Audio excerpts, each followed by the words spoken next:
Hello and welcome. My name is Rick Utzler. Today we're going to take a look at how to properly mount the bundled optic that came with your Gamo rifle. Our test product today is the Gamo Silent Cat.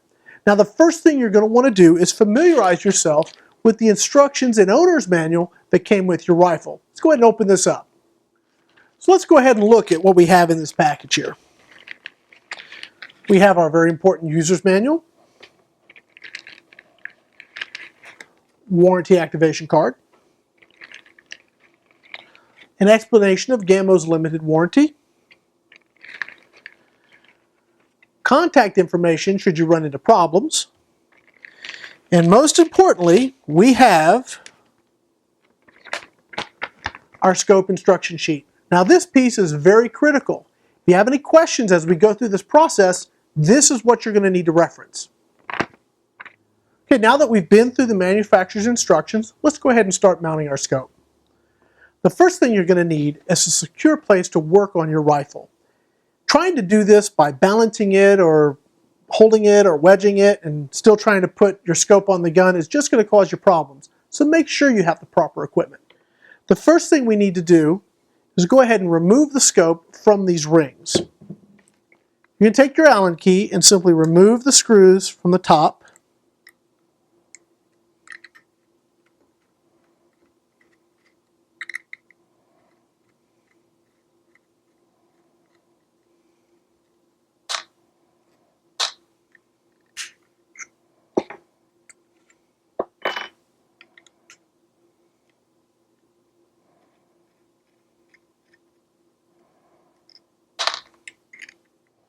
If you take a look at these two rings, you're going to notice that one is definitely different than the other. This one has a stop pin in the back. Now this is very critical because these rifles have what's called reverse recoil. This is what causes your scope to move on the rail if you don't use this properly, and this is 9 times out of 10 what gives people the biggest amount of problems when they're going to install a scope. If you notice here on your rifle you have a stop pin hole, so what we're going to do is go ahead and line up our stop pin to this hole. Once we know it's in place, we can go ahead and tighten these screws down, and that will lock our mount into place.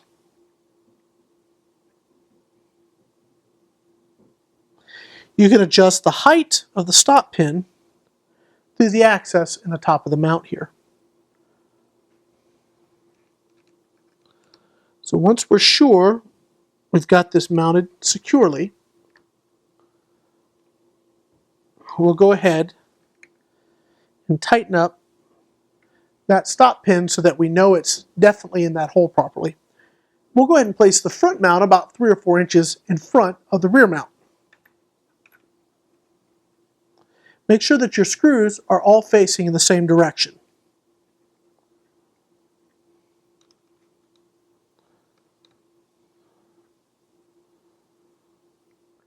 You want to make sure that these are secure to the rail before you go any further.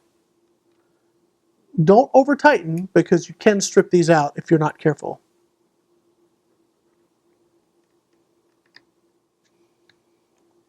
Okay, now we can go ahead and set our scope in our mounts.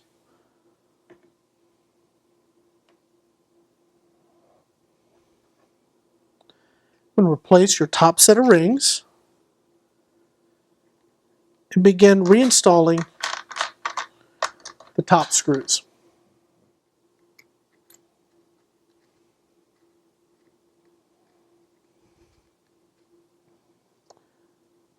At this point, be sure not to tighten these down because we still have to center our scope.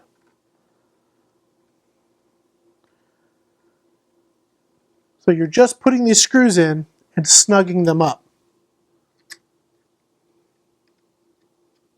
So at this point, you can still move and manipulate the scope, which is exactly what we want. It's snug, but not too snug. I'm going to go ahead and remove the turret caps because we're going to do some adjustment here in a minute. Now what you're going to do is go ahead and take the gun, and while you're sighting through the gun, you're going to manipulate the scope to make those crosshairs as square as possible.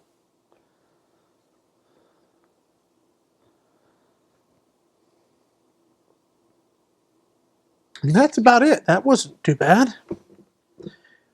Now, once you're happy that your scope is squared, you're happy with the position, you can go ahead and snug down these top mounts. Now, there is special tape inside these rings, so you don't have to over-tighten them.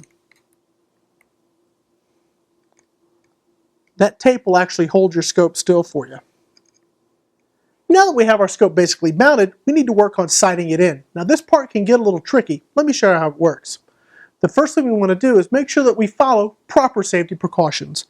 And that's that we always use the safety while cocking the gun, and we always secure the barrel when we're loading the pellet. Now, when you're ready to fire, you can release the safety.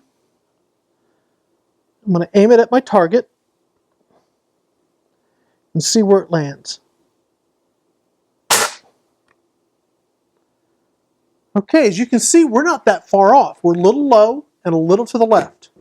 Now, to raise that shot up, we're going to use the top turret, and we're going to rotate it in the up direction, and it's labeled right on the turret. Now, I'm very, very close to this target, so I'm going to need to move this a lot to see that point of impact move.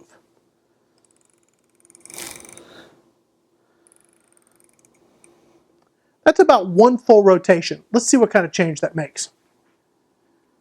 Safety on. Cock the gun. Make sure that you secure the barrel.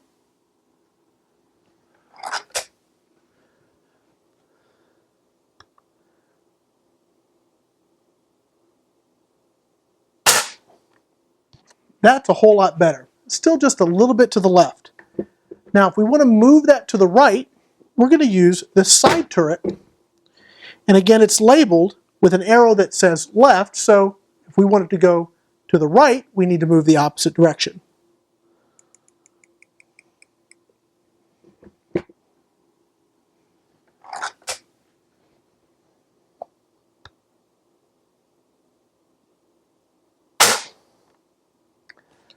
I think we're doing pretty well.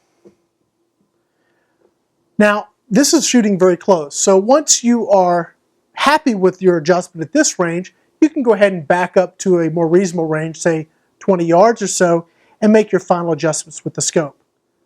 Once you're satisfied that your scope is set just the way you like it, you can go ahead and replace your turret covers and install your scope covers to keep the dust out of your scope.